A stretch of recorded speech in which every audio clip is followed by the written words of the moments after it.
잘 지내셨죠? 네. 오늘은 1027 정말 큰 예배가 있고 기도회가 있는 그런 날이기도 합니다. 전국에 아마 수백만 명이 또 이렇게 강화문에 모여서 하나님 앞에 예배드리고 또 평등법, 동성애 같은 이런 법들이 통과되지 않게 하기 위해서 저희들이 최선을 다하는 그런 날이기도 합니다. 아까 우리 장로님 기도했다시피 정말 오후 2시부터 이렇게 시작이 되어지는데 우리 예배 마치고 난 다음에 여러분이 집에 가셔서 유튜브로 그렇게 다 참여하셔서 또 이 통계가 다 올라가게 됩니다. 그래서 그 통계 가운데 정말 기독교인들이 얼마나 간절하고 긴박한가를 이 국가와 민족이 알 수 있게끔 여러분이 협조해 주시면 너무나 감사하겠습니다. 우리 교회도 몇 분이 지금 강화문을 향해서 열심히 관광버스를 타고 올라가고 있습니다. 아마 자리가 빈 자리가 그런 분들이 아닐까 생각이 되어집니다. 여러분 많이 기도해 주시고 또 국회에 그 문제가 통과되지 않게끔 여러분이 새벽마다 또 시간 날 때마다 기도해 주시면 좋겠습니다. 오늘 우리는 다음 주일이 새생명 전도 축제일입니다. 여러분 교회가요 생명을 낳고 또 생명을 살리는 일을 하는 것은 굉장히 중요합니다.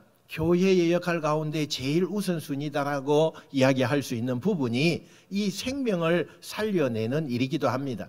병원에서도 생명을 살리는 일이 너무나 시급하듯이 교회에서도 영혼을 건져내는 일이 하나님이 제일 기뻐하시는 것이고 또 교회가 이 땅 가운데 존재하는 유일한 목적이 그것이기 때문에 우리끼리만 또 우리만 좋아서 찬양하고 하나님 앞에 경배하는 그것을 하나님이 원하시는 것이 아니라 생명이 살아나고 또 믿지 않는 영혼이 예수 믿어서 구원의 반열에 서는 것, 그것이 하나님이 정말 원하시고 원하신다는 것을 기억하면서 오늘 말씀 가운데 여러분의 마음이 뜨거워지는 역사가 일어나시길 축원합니다.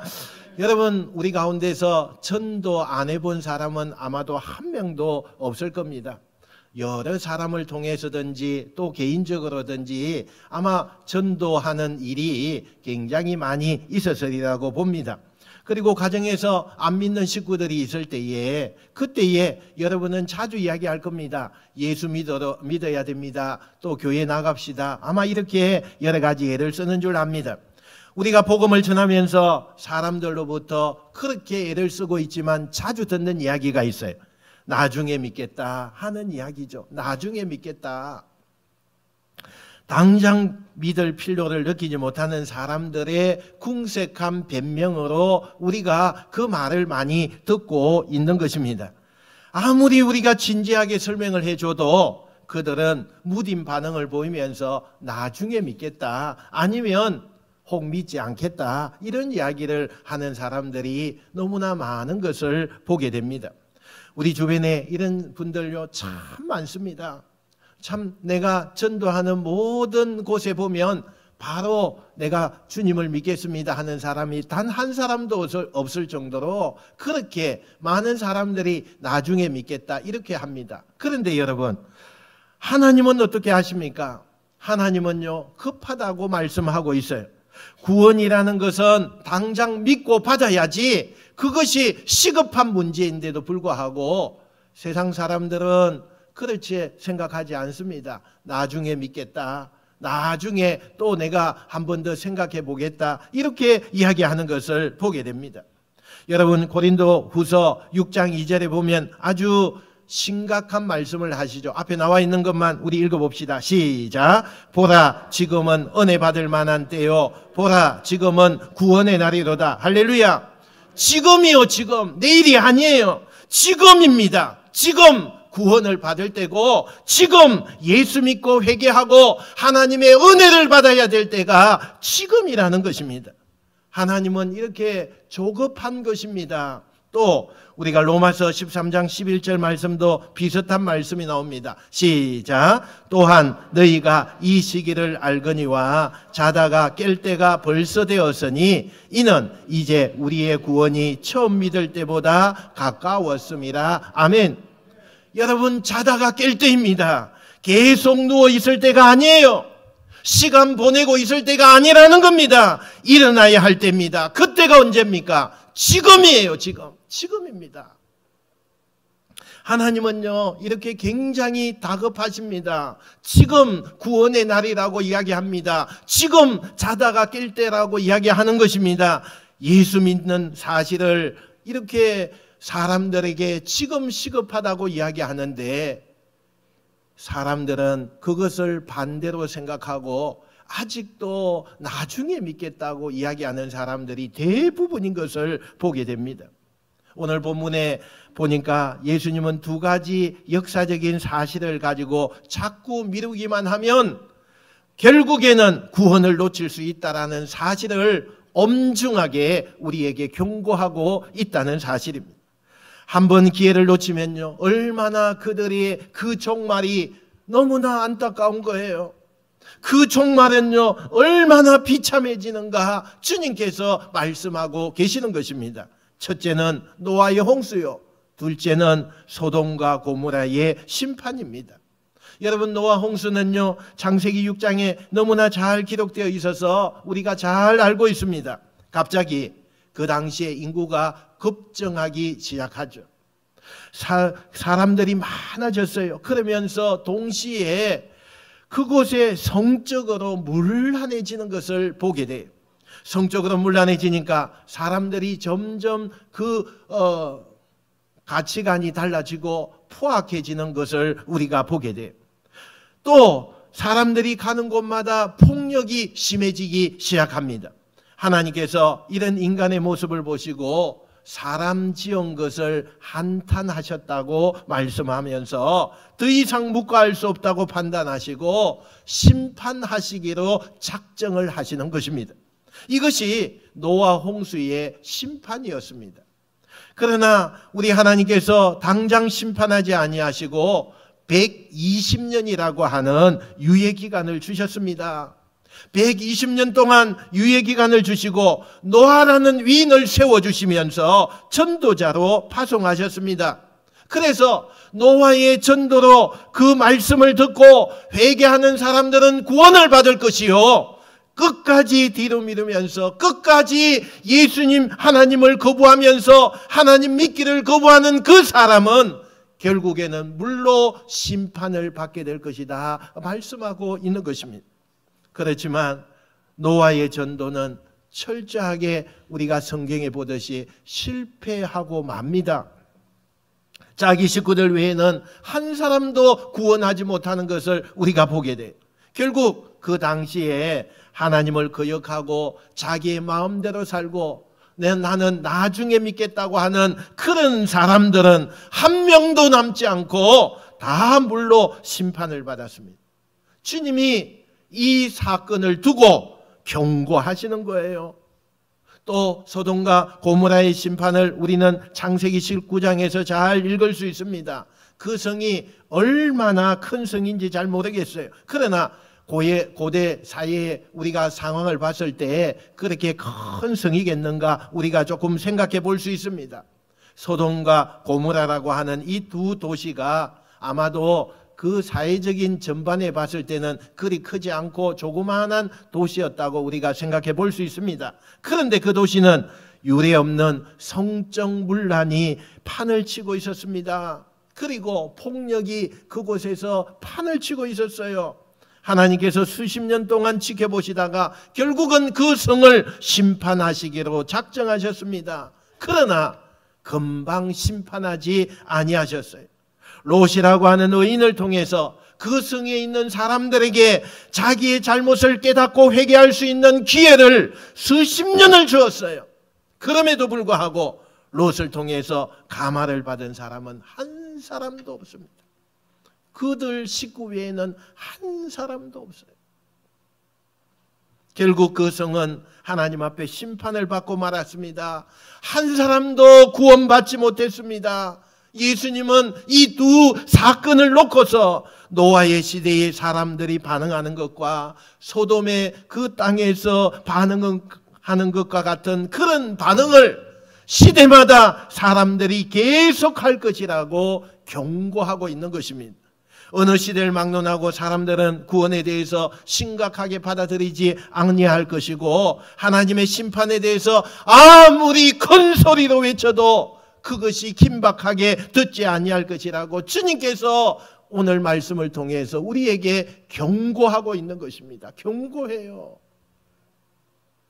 여러분 27절부터 29절에 여러분 한번 보세요. 노아가 방주에 들어가던 날까지 이제는 비가 옵니다.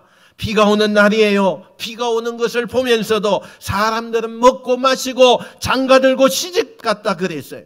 먹고 마시고 장가들고 시집가는 거 잘못됐다는 거 아니에요. 세상 일에만 몰입했지 그것을 하나님은 아주 이것을 돋보이게 만드는 거예요. 하나님을 아주 우습게 보는 거예요. 그래서 미루지 말고 당장 회개하고 하나님 앞으로 돌아와야 할 그러한 일을 그들은 자꾸 아무것도 아닌 것처럼, 우리가 살아온 그날처럼 앞으로도 계속 그렇게 될 것이다 생각하다가 망했단 말이에요. 망했어요. 사람들이 그랬다는 거예요. 그 다음에 28절 보세요. 롯의 때도 마찬가지예요. 사람들이 먹고 마시고 사고 팔고 심고 집을 짓는 거, 이거 잘못한 것 아니죠. 당연히 세상 살면서 우리가 해야 할 일이지만 여러분 무엇이 문제입니까? 롯이 소돔성을 빠져나가는 그날까지 사람들은 자기들 앞에 무엇이 지금 다가오고 있는지를 그들은 몰랐다는 것입니다. 이런 일이 이 세상에 왕왕이 일어나게 될 것이고, 이렇게 한번 기회를 놓쳐버리면 그 종말은 너무나 비참해지고 다시는 구원 얻을 기회를 얻지 못한다고 주님께서 말씀하고 계시는 것입니다. 사랑하는 성도 여러분, 우리 모두는 앞에요, 그때가 언제인지 확실히 할 수 없는 미스테리 같은 사건 두 가지가 우리 앞에 놓여 있습니다. 하나는 예수님의 재림이고, 하나는 각자가 가지고 있는 죽음인 것입니다. 이것은 미스테리입니다. 왜요? 언제 우리에게 찾아올지 모르는 거예요. 그러나 반드시 찾아오는 것입니다. 이것은 변함없어요. 반드시 찾아옵니다. 예수님의 재림도 그렇고 우리의 각자의 죽음도 반드시 그렇습니다. 어느 것이 먼저 올지 그것은 우리가 알 수 없지만, 예수님의 재림이 임하든 우리의 죽음이 다가오든 일단 둘 중에 하나가 오면 우리로서는 더 이상 기회가 없는 것입니다. 기회가 남아있지 않아요. 만약에 예수님을 믿지 아니하고 계속 미루고 거부하면 절대로 그 사람은 구원받지 못합니다. 절대로 구원받지 못해요. 여러분, 우리가 예수님의 재림을 참 많이 이야기합니다. 그리고 성경에 보면 예수님의 재림에 대해서 자주 언급하고 날마다 깨어 있어라, 우리에게 자꾸 그런 경고의 말씀을 주고 있습니다. 그러나 사실 재림 이야기를 가지고 안 믿는 사람에게 예수 믿으라고 권하기는 굉장히 어려워요. 그 실상이 너무 어려워요. 예수님이 재림할 때가 가까웠으니까 꼭 지금 예수님 믿으세요, 오늘 안 믿으면 구원받을 수 없습니다, 이렇게 우리가 아무리 진지하게 권해도 사람들은 그것을 진지하게 받아들이지 않아요. 그럴 수밖에 없어요. 왜 그런가 하면 재림 이야기가 어제 오늘 이야기입니까? 어제 오늘 이야기입니까? 교회가 시작되고 나서 2000년이 넘도록 이 재림 이야기는 계속 우리가 숱하게 듣고 자주 이야기를 했습니다마는 말만 무성했지 아직도 예수님이 오시지 않았다, 그 말입니다. 그러니까 그렇게 2000년이 지나도록 오시지 않는 그 예수님을 새삼스럽게 사람들에게 이야기해서 그거 긴박한 상황이다라고 이야기한들, 예수님이 2000년 동안 오지 않았는데 그걸 보면서 사람들은 믿지 않는다는 거예요. 꼭 노아의 시대와 같아요. 노아가 홍수가 임한다고 아무리 떠들어도 10년이 지나고 30년이 지나고 50년이 지나도 홍수가 안 내리는데 사람들이 그 말에 귀를 기울이겠습니까? 오늘 예수님의 재림도 비슷한 상황이 되어버렸어요. 그래서 말을 잘 안 들어요. 그러나 여러분, 우리가 꼭 한 가지 알아둡시다. 재림이 늦어질수록 방심하는 사람에게는 점점 기회가 없어진다는 거예요. 왜요? 늦어지면 늦어질수록 사람들의 마음은 예수님의 재림에 대해서 대비를 안 한다는 거예요. 없는 걸로 아니까, 거짓말로 아니까, 대비를 안 하니까, 안 하면 안 할수록 그들은 구원을 얻지 못하는 그런 일이 일어나게 된다는 사실이에요.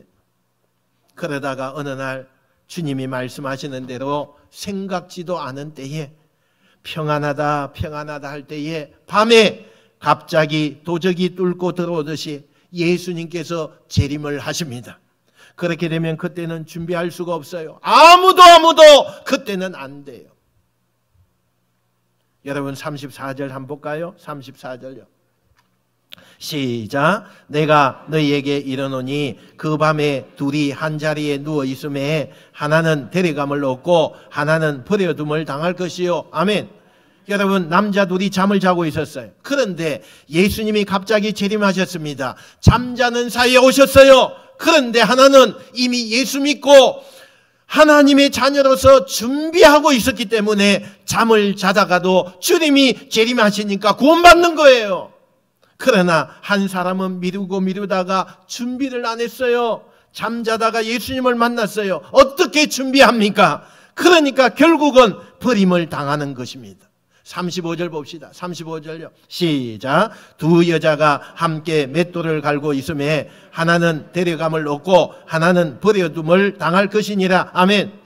여러분, 옛날에는요, 곡식을 다 맷돌에다 갈아가지고 음식을 만드니까 이 맷돌 하는 일이 대단히 중요하죠. 부인 둘이서 그 맷돌에다가 곡물을 갈아서 그렇게 갈고 있는데 갑자기 예수님이 임하셨어요. 그래서 한 사람은 준비하고 있었기 때문에 주님 앞으로 인도함을 받았지만 한 사람은 준비하지 않아서 버림을 받았어요.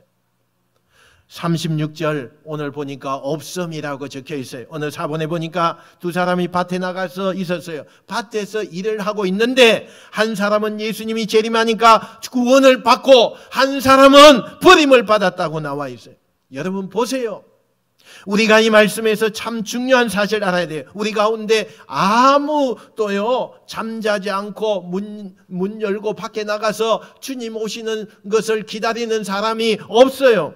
주여 오늘 오시겠습니까? 주여 내일 오시겠습니까? 기다리는 사람 없어요. 밤이 되면 반드시 우리는 잠을 자야 돼요. 잠을 자야 돼요. 일단 우리가 단잠에 꼬라떨어지면 어떻게 돼요? 주님이 재림하든지 누가 얻고 가든지 천지가 계획이 나든지 알 게 뭐예요? 아무것도 모르는 거예요. 그럴 때 주님이 오신다고 합니다. 가능성이 있다는 거예요. 어떻게 알겠어요? 준비 안 된 사람이 어떻게 대처하겠느냐 그 말이에요. 아니 세상에 여자가 맷돌을 갈듯이 집안일에 정신없이 돌아가는데 어떤 여자가 예수님 재림을 기다린다고 해서 밥도 하지 않고 아들도 키우지 않고 문 제쳐놓고 하늘 동편을 쳐다보면서 주여 오시옵소서 기다리는 여자가 천하에 어디 있어요? 주님 오시는 그날까지 가정일 열심히 해야 되는 거죠. 어떤 사람이 직장에 나가서 한참 회사 일을 몰입하고 있는데 주님 재림하실까 싶어서 들락거리면서 저 하늘을 바라보면서 주님 언제 오시렵니까? 이렇게 이야기하는 그 사람이 누가 있어요? 정신없이 회사 일에 바쁘니까 주님 오시는 거 기다리는 것이 아니라 일에 매달려서 지쳐가고 있는 우리의 모습이잖아요. 우리 주변에 이렇게 버림받을 사람, 준비가 안 돼서 기회를 놓칠 사람이 얼마나 많을까요? 얼마나 많아요? 여러분의 가정에는 없을까요? 전도하면서 자꾸 다음에 믿겠다고 하는 사람 보면요, 주님이 재림하실 때 저 사람이 어떻게 될까 우리가 생각이 들지 않습니까? 얼마나 기가 막힌 상황이 그들에게 맞이하게 될 것 같아요. 또 여러분, 갑자기 찾아오는 개인의 죽음에 대해서 우리가 한번 생각해 봅시다. 죽음이라는 것은요, 나이에 따라서 오는 것이 아닙니다. 순서대로 오는 거 아닌 걸 우리는 상식적으로 잘 알잖아요. 그럼에도 불구하고 우리 대부분은 죽음을 남의 일처럼 구경하고 있어요. 남의 일이에요. 내일이 아니에요. 우리나라만 해도 날마다 암으로 죽는 사람이 200명이 매일마다 죽는데, 여러분 그것도 우리가 보면서 남의 일처럼 여겨요. 우리나라의 교통사고로 죽고 심하게 다치는 사람이 하루에 2,000명이 된대요. 2,000명. 그럼에도 불구하고 그런 일들이 다 남의 일이지 내 일이 아니에요. 나에게 일어날 것 같은 생각도 하지 않고 사는 거, 이게 우리의 입장이에요. 모든 사람이 그렇게 생각해요. 요즘에는 나름대로 건강관리 잘하면요 오랫동안 살게 돼 있어요. 위험한 일 가급적 피하고, 과로 피하고, 스트레스 받는 거 피하고, 음주 피하고, 가급적이면 주의해서 자기 몸을 잘 살피면요 오래 살아요. 오래 살아요.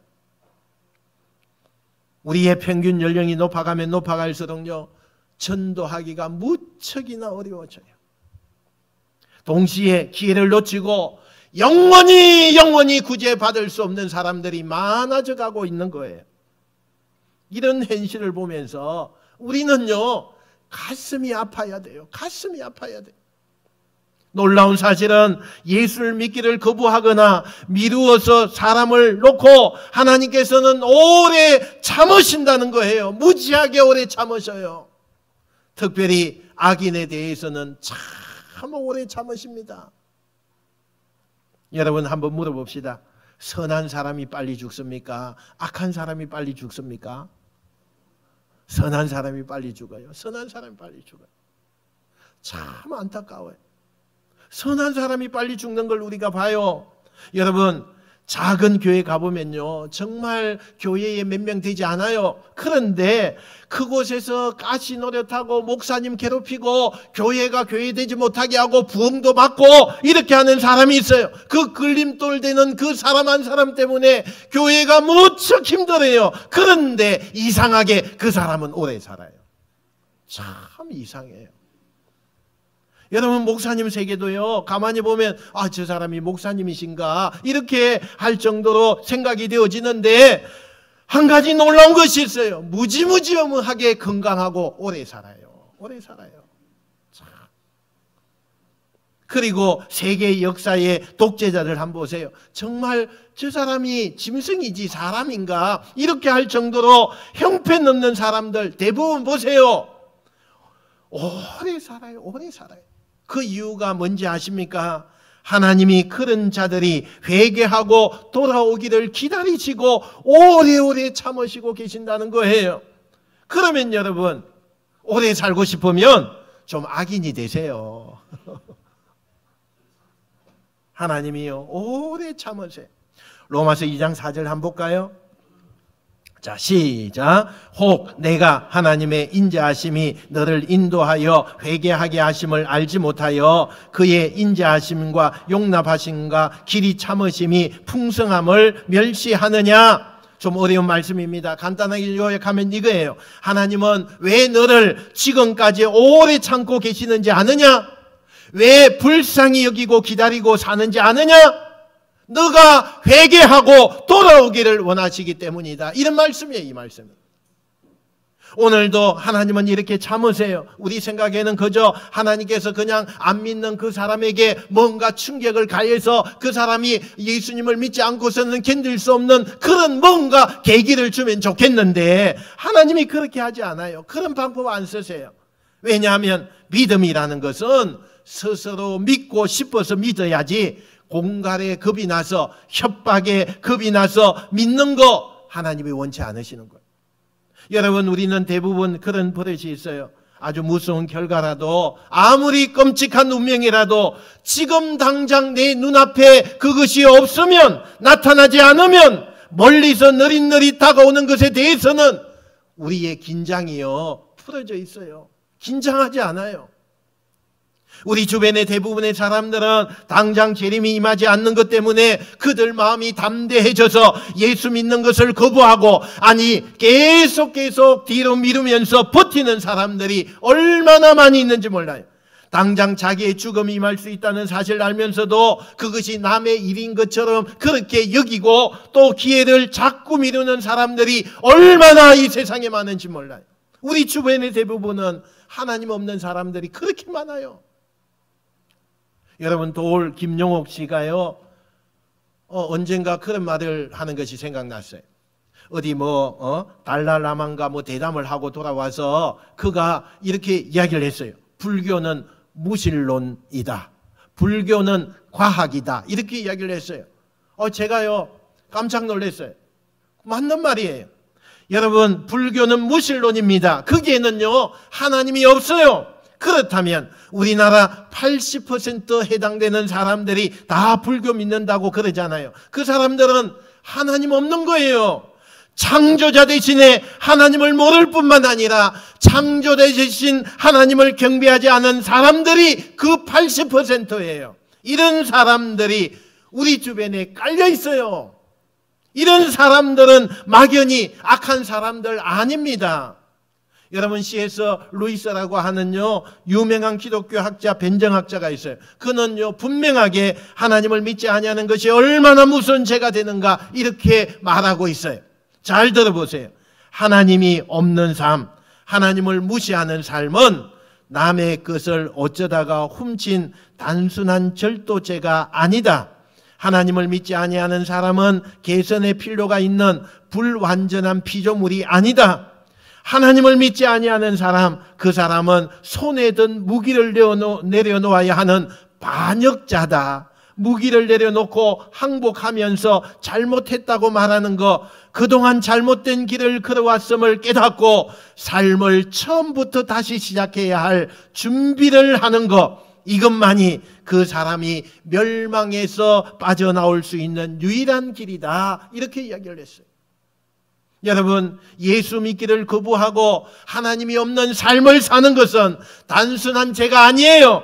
손에 무기를 들고 하나님을 향하여서 도전하는 반역죄라고 이야기해요. 반역죄예요. 이런 사람들이 우리 주변에 깔려 있습니다. 그러면서 자기가 하나님 앞에 이렇게 무서운 죄를 범하고 사는지를 잘 몰라요.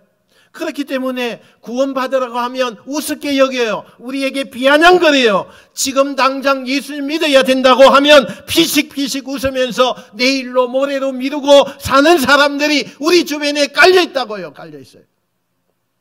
여러분, 이런 사람들 보면서 우리가 가만히 있으면 안 돼요. 가슴에 불덩어리가 떨어져야 돼요. 가슴에 눈물을 담고 안타까워해야 돼요. 여러분 가정에 아버지가 그런 분입니까? 여러분의 남편이 그런 분 아닙니까? 여러분의 아내가 그런 분 아니에요? 여러분의 아들, 딸이 그런 분인가요? 이런 사람을 볼 때마다 우리 가슴에 정말로 눈물로 담고 안타까워하는 부러지점이 있어야 되는 거예요. 그냥 있으면 안 돼요, 여러분. 찰스 웨슬레가 믿지 아니하는 영국 그 사람들을 보면서 너무 안타까운 마음에, 불타는 마음에 지은 찬송가가 있어요. 522장 아닙니까? 웬일인가 내 형제여, 웬일인가 내 형제여, 왜 안 믿느냐? 원어에는 그렇게 적혀 있어요.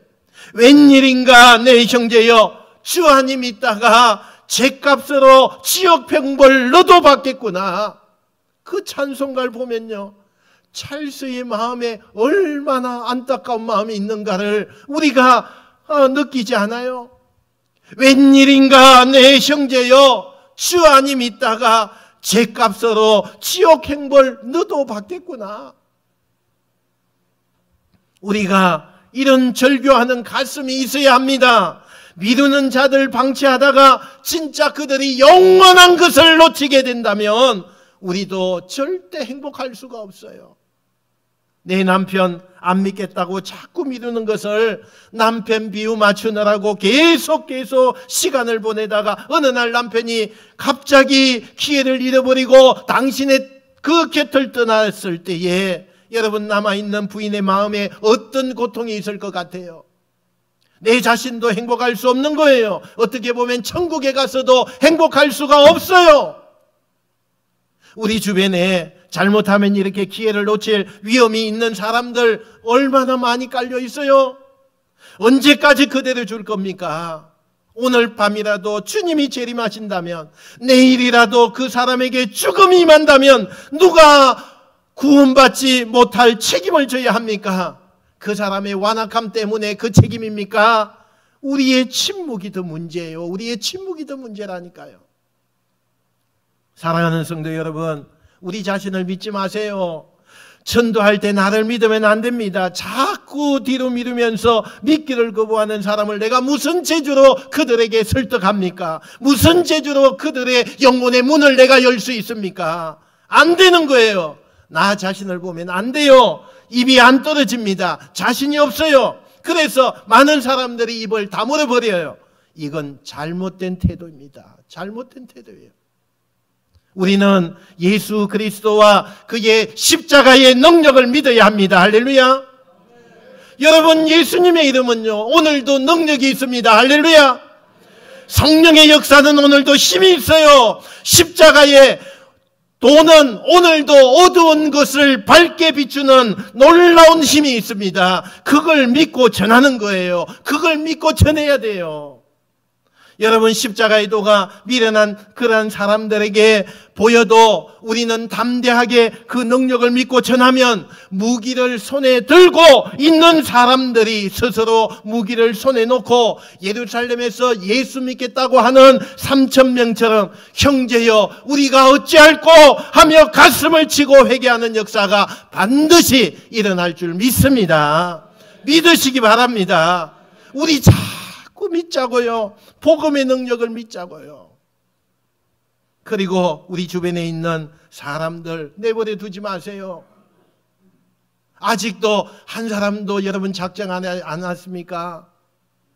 우리 주변에 수많은 예수 믿지 않는 사람이 있는데 아직도 그들에게 말 한마디 못하고 있습니까? 여러분, 얼마 전에 미국의 태풍으로요, 하루아침에 세상에 목숨을 잃은 사람이 900명 이상 된대요. 여러분, 그 사람들이 내일 자기가 죽을지 알았던 사람이 누가 있겠어요? 여러분, 우리에게는 내일이 없어요. 오늘이 내 날이에요. 그러므로 우리 가족 가운데 아직도 믿지 않는 자, 여러분 그냥 방심하지 마세요. 예수 믿도록 가슴에 눈물로 안고 기도하고요. 듣든지 말든지 여러분 전하셔야 돼요. 그리고 주님 앞에 부르짖으면 우리가 전하는 예수라는 한마디 때문에 그 어두운 영혼이 하늘에 비치는 날이 올 줄로 여러분 믿으시길 바랍니다. 우리를 통해서 이번 새생명전도 축제 때도 수많은 영혼들이 와야 돼요. 여러분, 언제까지 그들에게 말 안 하려고 합니까? 다음 주일이에요. 다음 주일. 마음을 다시 잡으셔야 돼요. 여러분, 초청하셔야 돼요. 이번에는 우리 변용세 목사님 오셔요. 여러분, 주일 한 예배 오신다니까요. 예수 믿지 않는 사람들에게 구도하고 예수 믿지 않는 사람들에게 그들에게 정말 예수님을 영접할 수 있도록 도와줄 거예요. 여러분, 우리가 하나님 앞에 두 손 들고 하나님 품에 우리가 안기는 아름다운 역사가 일어날 수 있도록 한 주간 좀 금식도 해보시고 기도해보세요. 새벽 기도에도 좀 나오세요. 그 영혼을 위해서 악한 영혼이 얼마나 뺏어가려고 합니까? 그날에 다음 주일 되면 문제도 생기고 다음 주일 되면은 나오지 않을 마음이 90% 이상 될 거고 다음 주일 그들에게 일이 생겨서 갑자기 일이 생겨서 나오지 못하게 할 건데 여러분 그 악한 마귀에게 질렵니까? 대신자들이라도요 기도하셔야 돼요. 나올 수 있도록 기도하셔야 돼요. 우리가 무장해야 돼요. 그리고 최선을 다해서 이 한 주간 전도하는 여러분 되시기를 주님의 이름으로 축원드립니다. 축원드립니다. 기도하겠습니다.